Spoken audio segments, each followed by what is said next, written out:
के काम है उनको भी सभी सरपंचों को पंचायतों के माध्यम से उन्होंने विकास निधि दी है। पेयजल की समस्या के लिए उन्होंने ये वाटर टैंकर बना के हर पंचायत को दिए। अच्छा, जोरा विधानसभा पे फिर क्या बोलेंगे जहाँ पानी नहीं आता है? नहीं, जौरा विधानसभा पे पानी है और उससे जो योजना बनाई है वो योजना स्वीकृत के लिए लंबित है। जितने भी आपके मंत्री, आपके सांसद है, किसानों को नहीं भूले हैं। ओलावृष्टि से लेकर अपनी फसल के उचित दाम है। ओलावृष्टि से समूचे मध्य प्रदेश से माननीय मुख्यमंत्री ने 2000 करोड़ रुपए स्वीकृत किए और 10,000 करोड़ की केंद्र से मांग की है। बार बार अपने केंद्र से मांग करने के बावजूद केंद्र मध्य प्रदेश की भाजपा सरकार को मदद नहीं कर रहा है। विकास की एबी रोड है और एक दूसरी रोड है संकरी गलियों में, जहां पर निर्माण होता है, फिर वो टूटती है, फिर निर्माण होता है। आम आदमी परेशान है। सबसे बड़ी समस्या है जल निकासी की है। हमारे यहाँ आज 10 साल से लगभग बीजेपी की गवर्नमेंट है। नगर पालिका में चूंकि हमारा वोट है, कांग्रेस का अध्यक्ष है, लेकिन इसके बावजूद हमारी कमजोरी बहुत ज्यादा है, क्योंकि हमें इन 4 सालों में कभी भी ना ही राज्य सरकार से और ना ही जिला प्रशासन से अपेक्षा अनुरूप कभी सहयोग नहीं मिला। इतनी घोषणा, 4 लाख के ऊपर की आबादी है ना, तब भी नगर निगम का दर्जा क्यों नहीं? 3 लाख की आबादी पर नगर निगम के दर्जे की कैटेगरी में मुरैना नगर पालिका आ जाती है। और मुख्यमंत्री जी विधानसभा से पहले भी जनता से वादा करके गए थे कि अगला चुनाव हम निगम में कराएंगे। इस बार तो वो दूसरी तरीके से गुमराह कर गए कि हमारा 3 लाख का जो टारगेट पूरा नहीं हुआ है उसमें हम संशोधन करेंगे।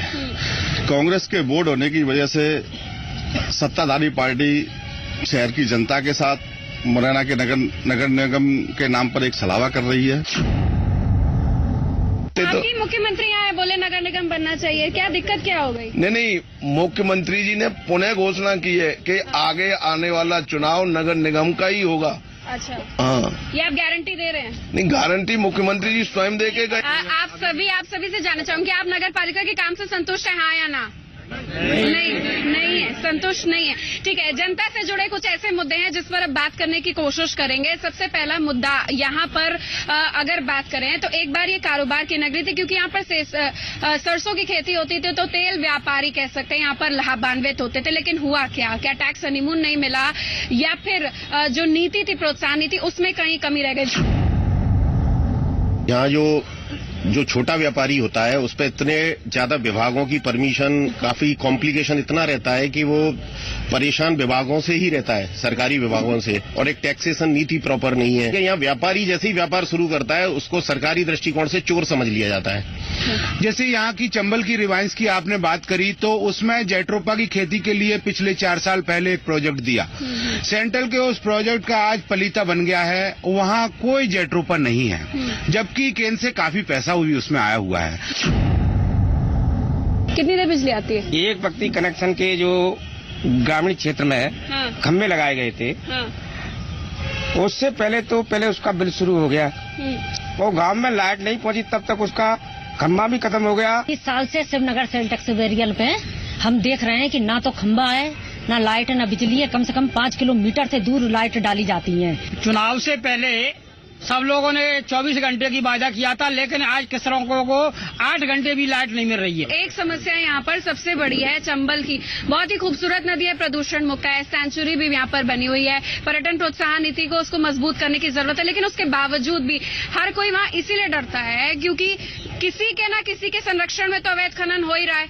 IPS से नरेंद्र कुमार जी, उनकी तक हत्या कर दी गई। चंबल में रेत के उत्खनन का मामला हो या गुर्जर घाट में पत्थर के उत्खनन का मामला हो, इसमें जो छुपी हुई बात सामने आई है अभी तक वो ये आई है कि अधिकारियों का कहना ये है कि ऊपर से हमको ये इशारा नहीं है कि हम इसमें कार्रवाई करें। SP और कलेक्टर दबी जुबान से ये कहते हैं कि सांसद नरेंद्र सिंह जी नहीं चाहते कि गुर्जर घाट में रेत का उत्खनन करने वाले लोगों पर कार्रवाई हो। रेत माफिया हो या पत्थर खदान की बात होती है, ये दोनों जगह से कई बार शिकायतें करने के बाद में सरेआम पुलिस को भी जब इनको पकड़ना होता है ना, तो चारों तरफ से चकबंदी करके इन रेत माफिया, पत्थर माफिया को रोका जाता है। अदरवाइज ये किसी पर भी चढ़ा देते हैं, किसी को भी नहीं देखते हैं। उनको पता है कि मुझे अपने आप को सेव करना है या अपनी गाड़ी को सेव करना है। पीछे से हमारे जो नेता हैं मैं किसी पार्टी विशेष की बात नहीं करूंगी, लेकिन जिनके जो नेता हैं बचाने के लिए वो अपने आप आ जाएंगे, और बहुत से नेताओं का संरक्षण इनके हाथ पर है। हर अधिकारी, हर छोटे छोटे लेवल का अधिकारी, हर बड़े से बड़े लेवल का अधिकारी, कलेक्टर, कमिश्नर, सब एक दिन जन सुनवाई के लिए बैठ, लॉ एंड ऑर्डर के लिए प्रशासन अपनी कार्रवाई कर रहा है। हाँ। लेकिन नीचे का तबका जो है, वो नीचे का तबका बराबर से जो है सहयोग नहीं करता। क्या लग रहा है प्राथमिक शिक्षा से लेकर एक टेक्निकल एजुकेशन, जैसे हिंदी में का व्यावहारिक ज्ञान, उसमें आप उसको निपुण पाते हैं?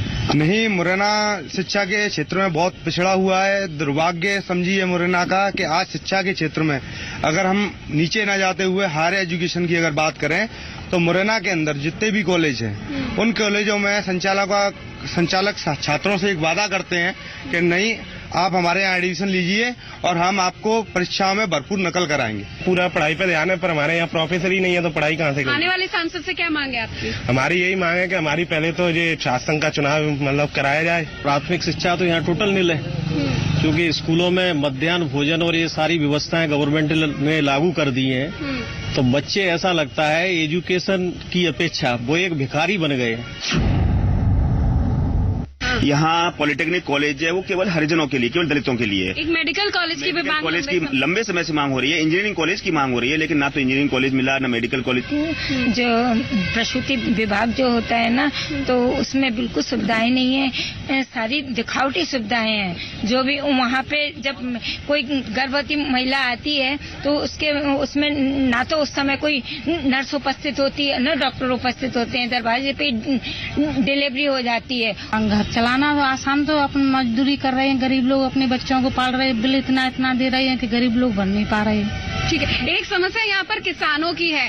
लंबे चौड़े यहाँ पर वायदे किए जाते हैं, लेकिन किसान क्या लाभान्वित हुआ है? किसान को उचित दाम मिला है?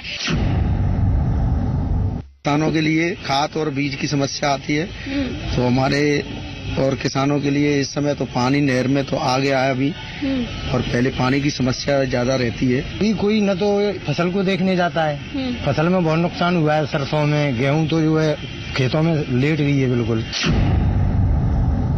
ये कुछ क्षेत्र की समस्या है। इस समस्या का निराकरण जनप्रतिनिधियों के पास इसका क्या जवाब है? सीधा संवाद उनसे करेंगे। इन समस्याओं के हल के लिए एक छोटे से ब्रेक के बाद फौरन लौट रहे हैं।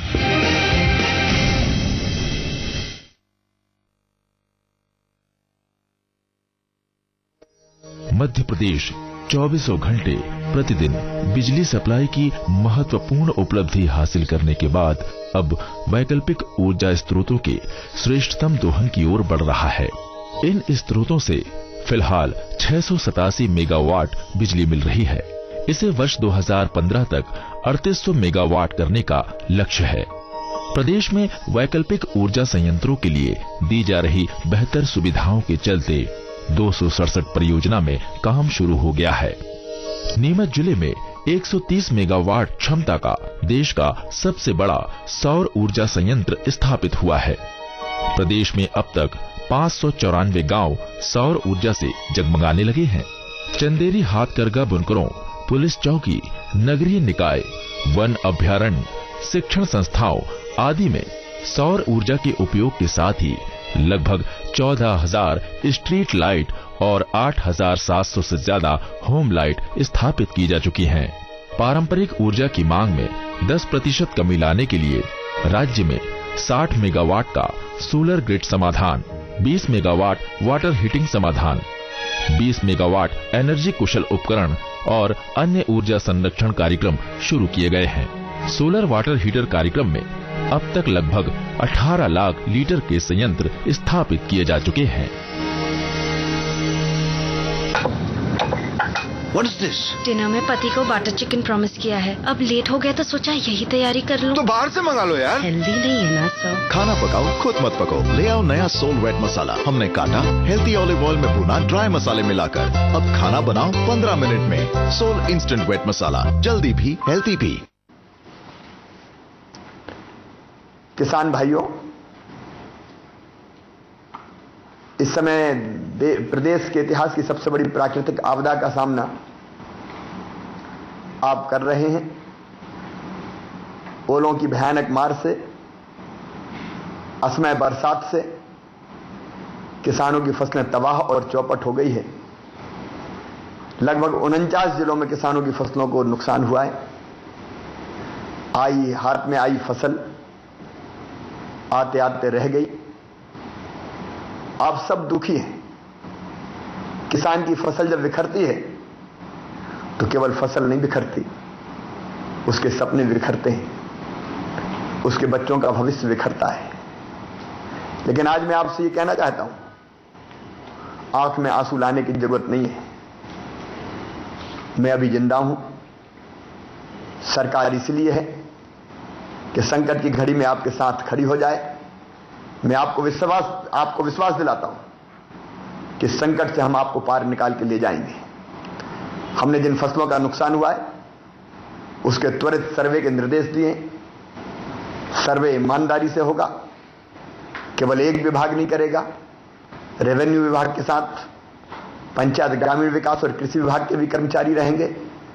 कलेक्टर मॉनिटरिंग करेंगे, प्रभारी मंत्री मॉनिटरिंग करेंगे।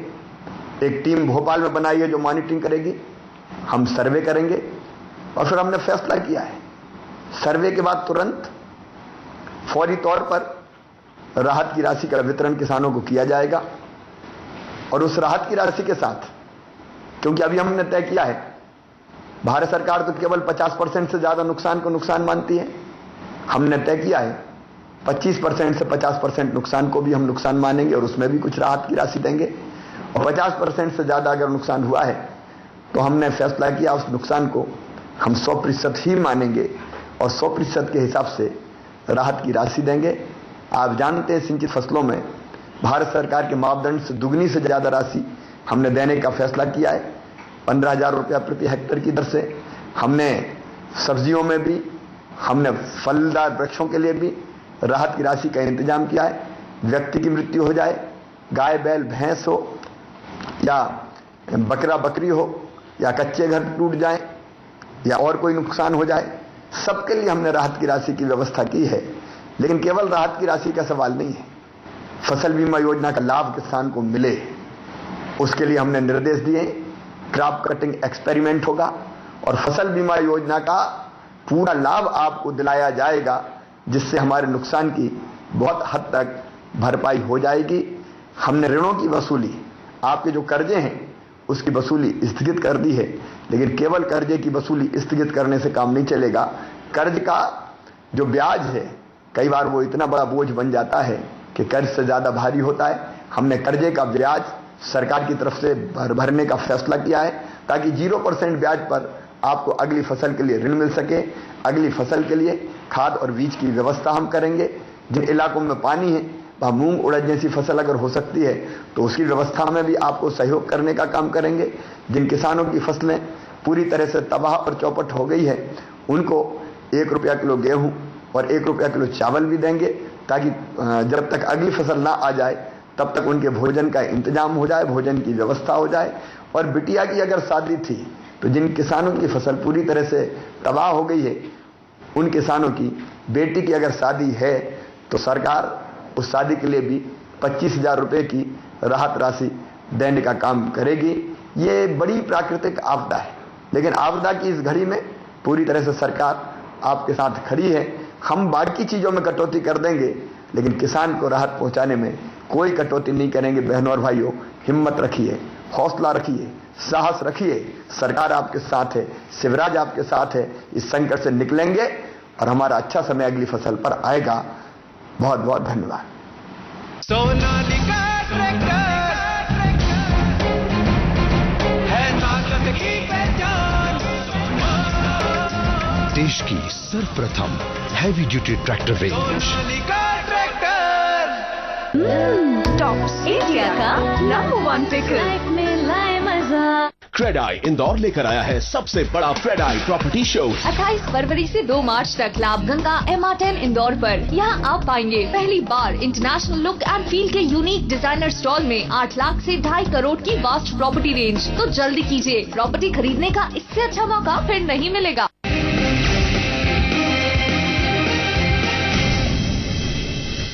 क्षेत्र की कुछ ज्वलन समस्याएं हैं, उसका निराकरण पर पहुंचने की कोशिश करते हैं, क्या एजेंडा होना चाहिए? ये मुझे बताइए कि यहाँ की जितनी भी समस्याएं, किसान से लेकर कारोबार, कृषि बाहुल्य ये क्षेत्र है, तमाम दावे यहाँ पर किए जाते हैं, लेकिन उसके बावजूद भी इस क्षेत्र के कौन से ऐसे मुद्दे हैं जिस पर सांसद को या किसी भी जनप्रतिनिधि को ध्यान देना चाहिए? अपना निर्माण है, विकासी शहर की योजना है जो नहीं हो रही है, महिलाओं को जो लोन वगैरह और भी विकास के लिए कार्यक्रम वो मिलते हैं, वो कुछ भी सुविधाएं नहीं मिलती है। NRHM योजना की बात कर लूं, जननी सुरक्षा योजना की बात कर लूं, right to education, mid day meal, सब में धांधली है। ऊपर से केंद्र शासन तो इनको स्वच्छता से प्रदेश तक पहुंचा रहा है। प्रदेश की जो मशीनरी और जो सिस्टम है, लगातार 2 बार शासन रहने से सारा का सारा दूषित वातावरण हो गया है। हमारे जो वर्तमान में सीएम बैठे हुए हैं, वो एक आडंबर और झूठी घोषणाएं तो काफी कर सकते हैं, लेकिन धरा पर कुछ नहीं है। कि नगर पालिका में भ्रष्टाचार नहीं है? नगर पालिका में कोई भ्रष्टाचार नहीं है। नगर पालिका में सारा काम स्वच्छ और बिल्कुल नियमबद्ध तरीके से चल रहा है। ये हमारा सौभाग्य था चंबल क्षेत्र मुरैना के लोगों का कि आदरणीय नरेंद्र सिंह जी तोमर जाते संसद बने। आज 10,000 करोड़ रुपया के काम सोपुर तेलकेनाई, पोरसा, बुधारा, मुरैना, विजयपुर, जोरा क्षेत्र में हो रहे हैं। कुछ औद्योगिक क्षेत्र ऐसे हैं जो पूरी तरीके से ठप हो गए हैं। उन क्षेत्र के रिवाइवल के लिए आपकी पार्टी क्या प्रयास कर रही है? नहीं, ये सीतापुर इंडस्ट्रियल कॉरिडोर बहुत तेजी से डेवलप हो रहा है।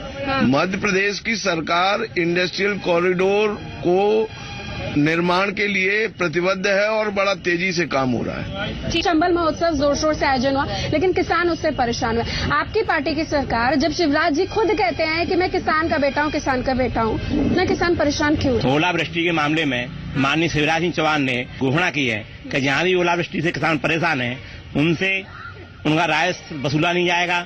उनकी अगर लड़की की शादी है तो उसकी बेटी की शादी के लिए 25,000 रुपए निःशुल्क दिए जाएंगे। किसानों को लेकर जितनी भी योजनाएं केंद्र सरकार द्वारा चलाई जा रही हैं, अभी एक ट्रिप नागपुर ले जाई गई, किसानों का बहुत बड़ा राष्ट्रीय सम्मेलन था। भिंड के किसानों ने, मुरैना के किसानों ने फोन करके बताया कि उन्हें ठहराने की कोई व्यवस्था नहीं की गई है, वो भूखे मर रहे हैं। माननीय शिवराज सिंह 3 बार मीट कर चुके उद्योग के ऊपर, एक भी उद्योग यहाँ नहीं लगा है। मैं माननीय अपने साथियों से पूछना चाहता हूँ कि 3 सहकारिता क्षेत्र के उद्योग थे, वो 10 साल में इन्होंने बना दिए। कैलारस का शुगर मिल इनकी वजह से खत्म हो गया। मुरैना का बामोर का दुग्ध संघ। अवैध खनन सबसे बड़ी समस्या यहाँ पर है, उस पर क्या करने जा रहे हैं? नहीं, उसके बारे में तो मतलब जिन लोगों संरक्षण तो नहीं देंगे ना। एक IPS की मृत्यु यहाँ हो जाती है, ठीक है। कलेक्टर की रिपोर्ट में आता है कि यहाँ पर माइनिंग का लाइसेंस तक नहीं है, तब भी नहीं, बिल्कुल आला, लेकिन उसको एक ठोस कानून बनाना चाहिए, नीति बनाना चाहिए। नहीं, कानून अपना काम कर रहा है। अवैध खनन पर नियंत्रण के लिए मध्य प्रदेश की सरकार निरंतर प्रयत्नशील है। जो भी अवैध खनन कर रहे हैं उनको संरक्षण। अवैध खनन नहीं है, वो परंपरागत रूप से रेत को निकालना, पत्थर निकालना, लाइसेंस पीढ़ियों से मकान बना रहे हैं। आने वाले समय में कैसा मुरैना आप देखेंगे? संपूर्ण विकसित मुरैना अभी है और अच्छा विकसित मुरैना होगा भारतीय जनता पार्टी की सरकार के रहते ही। कैसी नगर पालिका आप आने वाली डेट में देंगे? आप क्या दावा कर रहे हैं? अपने आपके खुद के विभाग में भ्रष्टाचार न हो? हमारे विभाग में कोई भ्रष्टाचार नहीं है। ऐसी नगर पालिका देंगे जिसमें से हर गरीब आदमी को पानी, नल, बिजली और जो आधुनिक सुविधाएं उनसे सबको जोड़ के चलेंगे। आप युवा हैं, आने वाली डेट में कैसा मुरैना आप देना चाहते हैं? मुरैना अच्छा देखना चाहते हैं। यहाँ से हमको भी कोई तैयारी करनी होती है, पढ़ाई करनी होती है, ग्वालियर के लिए भेजना चाहते, ग्वालियर जाना पड़ता है। मतलब अप डाउन में पूरा समय निकल जाता है। सुबह निकलते हैं घर से, शाम को लौट रहे, ना खाने का टाइम है ना पीने का। कोई भी सांसद बने, मुरैना की तस्वीर जो बदली है आज, मुरैना को जो लोग डकैतों के नाम से पहचानते थे, आज वो डकैतों से उभर करके चंबल महोत्सव का जो आयोजन किया गया, पहली बार मध्य प्रदेश में चंबल महोत्सव का जो आयोजन हुआ, उससे ये स्पष्ट झलक रहा है आज मुरैना की पहचान तब्दील हुई है। कृषि से लेकर कारोबार तक, यहाँ के अमन चैन से लेकर चंबल तक, आने वाले सांसद से उम्मीद है कि एक पुल से लेकर सड़क तक वो विशेष तौर पर ध्यान दे। आम आदमी के पास यहाँ पर बहुत ताकत है और जो सांसद यहाँ का सर्वांगीण विकास करेगा उसे यहाँ पर लाइसेंस टू डेवलप दिया जाएगा। इस विशेष पेशकश में बस इतना ही। धन्यवाद।